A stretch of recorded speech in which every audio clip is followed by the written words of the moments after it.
Hi friends, గ్రామర్కి సంబంధించిన videos ముందుగా మీ మొబైల్లోకి రావాలంటే మా ఛానల్ని సబ్స్క్రైబ్ చేసుకోండి. పక్కనే ఉన్న బెల్ ఐకాన్ క్లిక్ చేసుకోండి ఫ్రెండ్స్. ఈరోజు మనం స్పోకెన్ ఇంగ్లీష్లో భాగంగా గ్రామర్ అండ్ కంపోజిషన్లోని ప్రొనౌన్స్ గురించి కంప్లీట్ ట్యుటోరియల్ తెలుసుకుందాం. Pronouns stand for nouns. నామవాచకంకు బదులుగా వాడబడు మాటలను ప్రొనౌన్స్ అంటారు.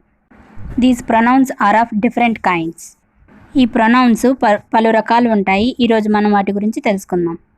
అందులో మొదటిది personal pronouns. Personal pronouns are those pronouns which stand for what are called the 3 persons in English grammar. మనుషులకు సంబంధించిన ప్రొనౌన్స్ను పర్సనల్ ప్రొనౌన్స్ అని అంటారు. అవి 3 రకాలు. అవి first person, second person, third person. First person represents the person speaking. అంటే ఏ వ్యక్తి అయితే మాట్లాడతారో ఆ వ్యక్తిని తెలియజేసేది first person. Example I, we. Second person represents the person spoken to. ఎవరితో అయితే ఆ వ్యక్తి మాట్లాడుతున్నారో ఆ వ్యక్తిని తెలియజేసేది second person. Example you, your. Third person represents the person or thing spoken about. ఆ వ్యక్తి ఎవరిని గురించి మాట్లాడుతున్నారో తెలియజేసేది third person. Example he, she, it. ఇక్కడ చూపిస్తున్న ఈ పట్టికని మనం బాగా నేర్చుకోవాలి. ఇందులో సబ్జెక్టివ్ కేసులో ఫస్ట్ పర్సన్కి ఏమేమి తీసుకుంటాం, సెకండ్ పర్సన్కి ఏం తీసుకుంటాం, థర్డ్ పర్సన్కి ఏం తీసుకుంటాం తెలుస్తుంది. అదేవిధంగా ఆబ్జెక్టివ్ కేసులో ఫస్ట్, సెకండ్, థర్డ్ పర్సన్ ఏం తీసుకోవాలి. నెక్స్ట్ జెనటివ్ కేసులో కూడా ఫస్ట్, సెకండ్, థర్డ్ పర్సన్స్లో ఏమేమి వాడాలో తెలుస్తుంది. ఫర్ ఎగ్జాంపుల్ సబ్జెక్టివ్ కేసులోని ఫస్ట్ పర్సన్లో సింగులర్ అయితే మనం ఐ వాడతాం, ప్లూరల్ అయితే వి వాడతాం.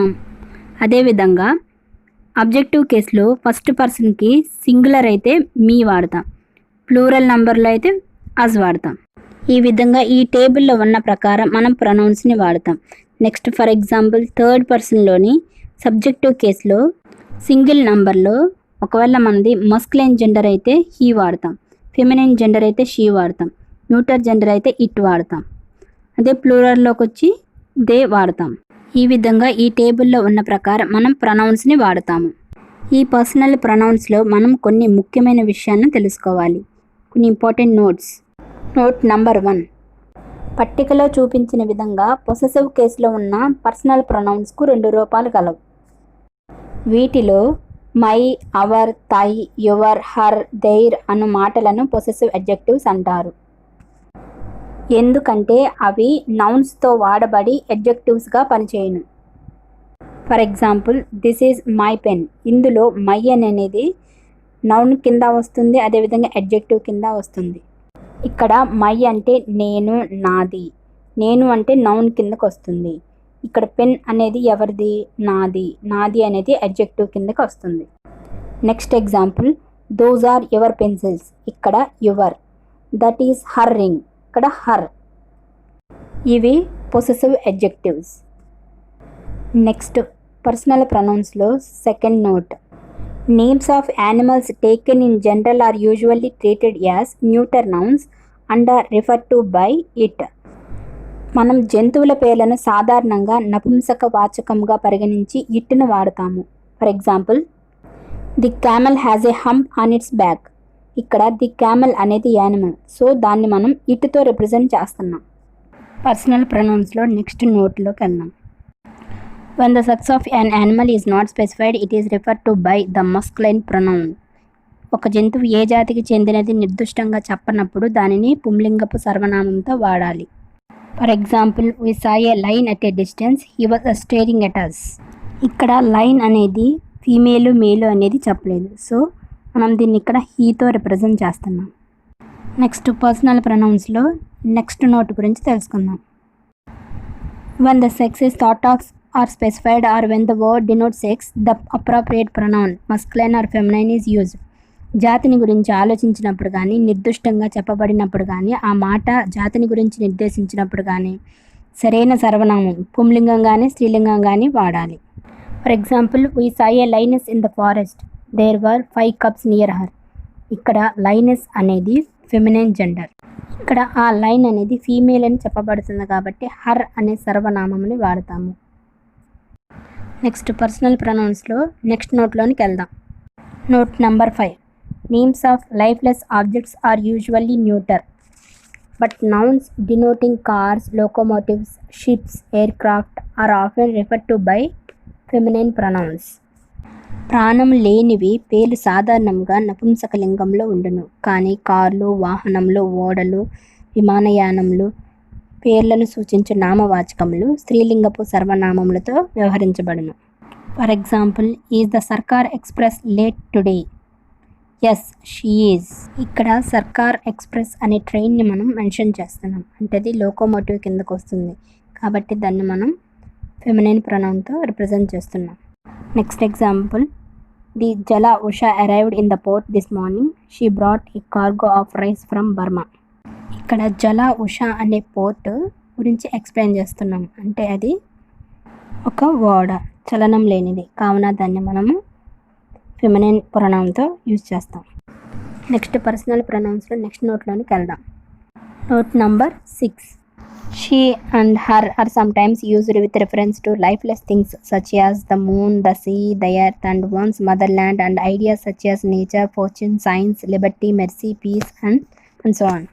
ఒక్కొక్కప్పుడు షీ మరియు హర్ అను సర్వనామములు అచేతనములైన చంద్రుడు, సముద్రము, భూమి, జన్మభూమి అను వాటికి, కొన్ని భావములైన ప్రకృతి, అదృష్టము, విజ్ఞాన శాస్త్రము, స్వేచ్ఛ, దయ, శాంతి అను వాటికి ఉపయోగిస్తాము. For example, nature has blessed our country with all her beauty. ఇక్కడ నేచర్ అనే ఒక భావాన్ని తెలియజేస్తున్నాం కాబట్టి పైన చెప్పిన విధంగా హర్ అనే ప్రొనౌన్ని వాడుతున్నాం. Next example, peace has her victories. Next మనం పర్సనల్ ప్రొనౌన్స్ యొక్క నెక్స్ట్ ఇంపార్టెంట్ నోట్లోనికి వెళ్దాం. Next, the pronoun I follows you and he. Next, the pronoun he follows you అంటే యూ మరియు హీ అను సర్వనామమునకు తర్వాత ఐ అనే సర్వనామాన్ని వాడవలెను. అదేవిధంగా యూ అనే ప్రొనౌన్ తర్వాత హీ అను ప్రొనౌన్ను వాడాలి. For example, you and I will have to do the work. Next example, he and I are working అనే project. Next, you and he are both welcome. ఇక్కడ పై రెండు ఎగ్జాంపుల్స్లో యూ తర్వాత ఐ అనేది వస్తుంది. థర్డ్ ఎగ్జాంపుల్లో యూ తర్వాత హీ అనేది వస్తుంది. ఈ విధంగా పర్సనల్ ప్రొనౌన్స్ను సందర్భానుసారంగా వాడుకోవాలి. నెక్స్ట్ మనం డిఫరెంట్ కైండ్స్ ఆఫ్ ప్రొనౌన్స్లో పొసెసివ్ ప్రొనౌన్స్ గురించి తెలుసుకుందాం. టేబుల్లో చూపించిన విధంగా my, our, your, his, her, its, their అను సర్వనామములను పొసెసివ్ అడ్జెక్టివ్స్ అంటారు. వీటి రూపములైన mine, ours, yours, his, hers, theirs అనేవి పొసెసివ్ ప్రొనౌన్స్ అని పిలుస్తారు. ఈ విధంగా పొసెసివ్ అడ్జెక్టివ్స్ యొక్క రూపాలు పొసెసివ్ ప్రొనౌన్స్ అవుతాయి. ఇప్పుడు పొసెసివ్ ప్రొనౌన్స్లో కొన్ని ఇంపార్టెంట్ నోట్స్ గురించి తెలుసుకుందాం. Note number 1. It and its are used to refer to lifeless things. It మరియు ఇట్స్ అనే సర్వనామములు అచేతనములను గురించి చెప్పినప్పుడు వాడతారు. Note number 2. It may refer to animals. It suggest less familiarity than he or she. It అనే సర్వనామమును జంతువులను గురించి చెప్పునప్పుడు వాడతారు. ఇట్ అనే సర్వనామము హీ లేక షీ అనే సర్వనామముల కంటే తక్కువ పరిచయంను సూచించును. Example, the bird is flying to its nest. ఇక్కడ బర్డ్ అనేది ఒక యానిమల్ కిందకు వస్తుంది కాబట్టి ఇట్ని వాడుతున్నాం. Note number 3. It may refer to the whole of a preceding statement. It అనే సర్వనామము అంతకుముందు చెప్పిన మొత్తం భావనకు చెందవచ్చును. For example, he has failed again, I expected it. అతడు ఫెయిల్ అవుతాడు అనే విషయాన్ని ముందుగానే నేను ఊహించాను. Next, note number 4. It can be an impersonal pronoun, supplying a subject for various verbs. It అసంబద్ధ సర్వనామముగా ఉంటూ అనేక క్రియలకు కర్తగా వ్యవహరించును. For example, it is 9 o'clock now, it is my turn now. Next, note number 5. It is common as an introductory subject, standing for a clause, an infinitive or a gerund. It అనే సర్వనామము ఒక క్లాజ్కు కానీ, ఒక ఇన్ఫినిటివ్కు కానీ, ఒక జెరెండ్కు కానీ ముందు ఉపోద్ఘాతపు కర్తగా వాడతారు. For example, it is not clear why he wants to resign. It's a clause sentence. It is better to leave him to himself. It's infinitive sentence. Next, note number 6. It is also used as an introductory subject to emphasize the noun or pronoun following. It in such sentences can stand for all numbers, all genders and all persons. తర్వాత వచ్చే నామవాచకమునకు కానీ సర్వనామమును కానీ నొక్కి చెప్పుటకు it అనే సర్వనామమును ఉపోద్ఘాతపు కర్తగా వాడతారు. ఇటువంటి సందర్భాల్లో ఇట్ అను సర్వనామము అన్ని వచనములకు, అన్ని లింగములకు, అందరి మనుషులకు కూడా వాడవచ్చును. For example, it is I who wanted it, it is they who wanted it, it is Ravi who gave me that news. Next ఇప్పుడు డిఫరెంట్ కైండ్స్ ఆఫ్ ప్రొనౌన్స్లో 3వ దానిలోనికి ఎంటర్ అవుదాం. Reflexive pronouns or self form pronouns గురించి తెలుసుకుందాం. Singular నంబర్లో ఉన్న personal ప్రొనౌన్స్కు self అన్న మాట చేర్చుట చేతను, బహువచనంలో ఉన్న పర్సనల్ ప్రొనౌన్స్కు సెల్ఫ్స్ అన్న మాట చేర్చుట చేత రిఫ్లెక్సివ్ ప్రొనౌన్స్గా మారుతాయి. For example, myself, yourself, himself, itself. ఇవి సింగులర్ నంబర్లో ఉన్నప్పుడు వాడతాం. Next ourselves, yourselves, themselves అనేవి ప్లూరల్ నంబర్లో ఉన్నప్పుడు వాడతాము. ఎగ్జాంపుల్, ఫస్ట్ పర్సన్ సింగులర్ అయితే మై సెల్ఫ్ యూజ్ చేస్తాం, ప్లూరల్ అయితే ourselves. Second person singular అయితే యువర్ సెల్ఫ్, ప్లూరల్ అయితే yourselves. Third person singular himself, herself, itself, plural అయితే దెమ్ సెల్ఫ్స్. నెక్స్ట్ రిఫ్లెక్సివ్ ప్రొనౌన్స్లో కొన్ని important notes గురించి మనం ఇప్పుడు తెలుసుకుందాం. Note number 1. రిఫ్లెక్సివ్ ప్రొనౌన్ను పని యొక్క ఫలితమును ఆ పని చేయువాడే పొందినప్పుడు ఉపయోగించవలెను. For example, he did himself, she hurt herself. Next note number 2. ఒక విషయంను నొక్కి చెప్పుట కొరకు కూడా రిఫ్లెక్సివ్ ప్రొనౌన్ను వాడతారు. For example, he himself bought the radio, she herself wrote the letter, likewise etcetera. Next pronouns యొక్క డిఫరెంట్ కైండ్స్లో 4th one demonstrative pronouns గురించి తెలుసుకుందాం. డిమాన్స్ట్రేట్ అనగా టు షో క్లియర్లీ అని అర్థం. Demonstrative pronouns are those that are used to point out the objects to which they refer. ఆయా కర్మలకు సంబంధించినట్లుగా సూచించు మాటలను డిమాన్స్ట్రేటివ్ ప్రొనౌన్స్ అంటారు. For example, this, that, these, those, such. ఎగ్జాంపుల్స్కి, this is my pen and that is yours, these flowers are white and those flowers are red. ఇప్పుడు demonstrative ప్రొనౌన్స్లో కొన్ని ఇంపార్టెంట్ నోట్స్ గురించి తెలుసుకుందాం. దిస్ అను ప్రొనౌను దగ్గరగా ఉన్న వాటిని గురించి చెప్పినప్పుడు, దట్ అను ప్రొనౌను దూరంగా ఉన్న వాటిని గురించి చెప్పినప్పుడు వాడతాము. Example, this fruit is better than that. Next note number 2. అంతకుముందు వాడిన నౌన్ను తిరిగి వాడనవసరం లేకుండా సింగులర్లో దట్ను, బహువచనంలో దోస్ను వాడవచ్చును.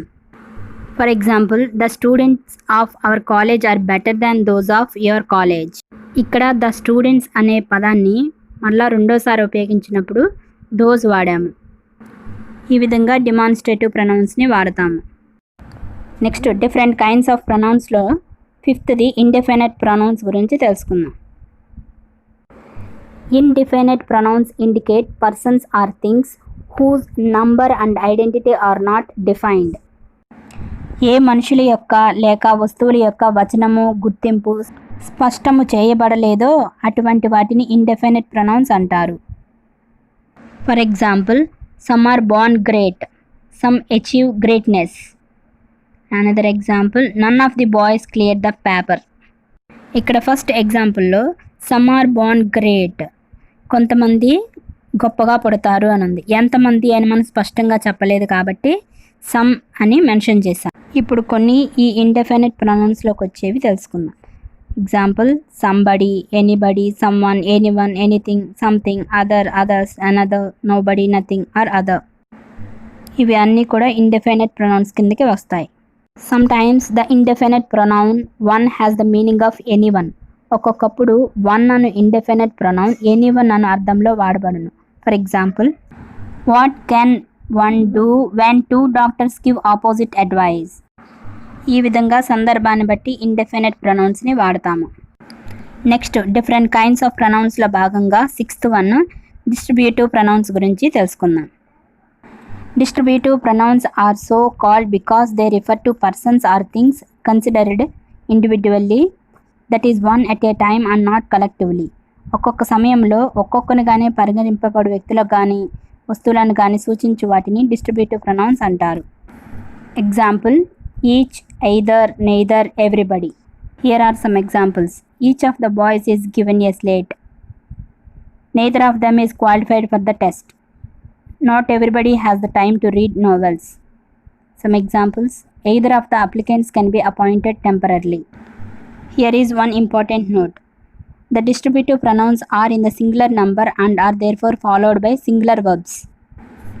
డిస్ట్రిబ్యూటివ్ ప్రొనౌన్స్ ఏకవచనంలోనే ఉండును, అందువలన ఏకవచనంలోని క్రియలనే వాడవలెను. Example, everyone has his own problems. అదేవిధంగా పక్కనిచ్చిన ఉదాహరణలు గమనించినచో ఈ విషయం స్పష్టమవును. నెక్స్ట్ డిఫరెంట్ కైండ్స్ ఆఫ్ ప్రొనౌన్స్ల భాగంగా 7th one, the reciprocal pronouns గురించి తెలుసుకుందాం. వీటినే కాంపౌండ్ పర్సనల్ ప్రొనౌన్స్ అంటారు. Reciprocal pronouns are those that express a mutual or reciprocal relationship. They are considered single units. Reciprocal pronouns అనగా పరస్పరం ఒకరికొకరు ఒక పని చేయుచున్నట్లు తెలియచేయనవి. Example, each other, one another. Here is one important note. Each other is usually used to refer to 2 persons or things and one another to more than 2 persons or things. ఇక్కడ each అదర్ను ఇద్దరు వ్యక్తులను గురించి చెప్పినప్పుడు, one another ఇద్దరి కంటే ఎక్కువ మందిని గురించి చెప్పినప్పుడు వాడవలెను. For example, the 2 brothers helped each other. Next example, the members of the party quarrelled with one another. పైన ఫస్ట్ ఎగ్జాంపుల్లో ద 2 brothers అన్నప్పుడు అంటే ఇద్దరు బ్రదర్స్ గురించి చెప్తున్నప్పుడు ఈచ్ అదర్ను ఉపయోగించాం. సెకండ్ ఎగ్జాంపుల్లో the members of the party, ఇద్దరి కంటే ఎక్కువ ఉన్నారు కాబట్టి వన్ అనదర్ ఉపయోగించాం. నెక్స్ట్ డిఫరెంట్ కైండ్స్ ఆఫ్ ప్రొనౌన్స్లో భాగంగా 8th వన్, ఇంటరాగేటివ్ ప్రొనౌన్స్ గురించి తెలుసుకుందాం. Interrogative pronouns are those that are used in questions. ప్రశ్నలు వేయుటకు ఉపయోగించే సర్వనామములను ఇంటరాగేటివ్ ప్రొనౌన్స్ అంటారు. Example, who, whom, whose, what, which. Here are some examples. Who is the speaker for independence day celebrations. Next example, which is the way to the railway station. Whose radio is this? What have you to say about my advice? Here are some important notes to know. First one, who, whose and whom are used when referring to persons. వ్యక్తులను గురించి చెప్పినప్పుడు who, whose మరియు whomని వాడతాము. Example, who manages your house? Whose watch is this? Whom did you borrow this glass from? Next, note number 2, which is used when referring to persons and things. వ్యక్తులను గూర్చి మరియు వస్తువులను గూర్చి చెప్పినప్పుడు వచ్చును వాడతాము. For example, which of you is mister Raman's daughter. Which is your seat. Next note number 3, what is used when referring to things, professions, ideas, words and so on. వస్తువులను గూర్చి, వృత్తులను గూర్చి, భావములను గూర్చి, మాటలు మొదలైనవి గూర్చి చెప్పినప్పుడు వాట్ను వాడవలెను. For example, what is the chair made of. What is your father. What do you call an unmarried girl. What is the meaning of independence. ఈ విధంగా ఇంటరాగేటివ్ ప్రొనౌన్స్ని వాడతాం. నెక్స్ట్ డిఫరెంట్ కైండ్స్ ఆఫ్ ప్రొనౌన్స్లో భాగంగా 9th వన్, రిలేటివ్ ప్రొనౌన్స్ గురించి తెలుసుకుందాం. Relative pronouns are those that stand for the nouns before them. Relative pronouns అనగా వాటికి ముందున్న నామవాచకములకు అనువుగా నిలబడినవి. Example, who, which, whose, whom, that, as, but. ఈ మాటలు 2 వాక్యములను కలుపుటకు ఉపయోగించును కావున వానిని రిలేటివ్ ప్రొనౌన్స్ అని అంటారు. For example, that is the man whom we met the other day. Next example, this is not such a fine place as expected. Third one, there is no rose but has a thorn. Here is one important note. But అనునది conjunction, కానీ negative తర్వాత but వచ్చినట్లయితే అది relative pronoun అవుతుంది. Example, there is no rose but has a thorn. Next different kinds of ప్రొనౌన్స్ల భాగంగా last one, 10th one, pronouns of number and quantity గురించి తెలుసుకుందాం. సంఖ్యను గురించి కానీ మొత్తము భాగమును గురించి కానీ చెప్పు వాటికి pronouns of number and quantity అంటారు. Example, 2, 3, many, all, none, much, more, most, both, few, a few, little, a little, several. వీటిని ఉపయోగించి కొన్ని ఎగ్జాంపుల్స్ చూద్దాం. Of the 50 guests, 45 are workers and 5 are officers. Next example, 9 students sat for the examination, all got first class. Next, not all of them are good boys, many of them are naughty. Next examples, the problem was so tough that none of the boys could solve it. Next, much has been talked about corruption in this country. Next, a few exercises in the text are difficult. Likewise, we may get so many examples. ఈ విధంగా ఇందులో different kinds of pronouns గురించి మనం తెలుసుకుందాం. ఈ విధంగా ఈరోజు spoken ఇంగ్లీష్లో భాగంగా గ్రామర్ అండ్ కంపోజిషన్లో చాప్టర్ 4 కంప్లీట్ ప్రొనౌన్స్ గురించి తెలుసుకున్నాం. అదేవిధంగా నెక్స్ట్ చాప్టర్ కోసం మరిన్ని చాప్టర్ వివరాల కోసం మా ఛానల్ని సబ్స్క్రైబ్ చేయండి, లైక్ చేయండి, షేర్ చేయండి, కామెంట్ చేయండి. పక్కనే ఉన్న బెల్ ఐకాన్ని క్లిక్ చేయండి ఫ్రెండ్స్. Thank you.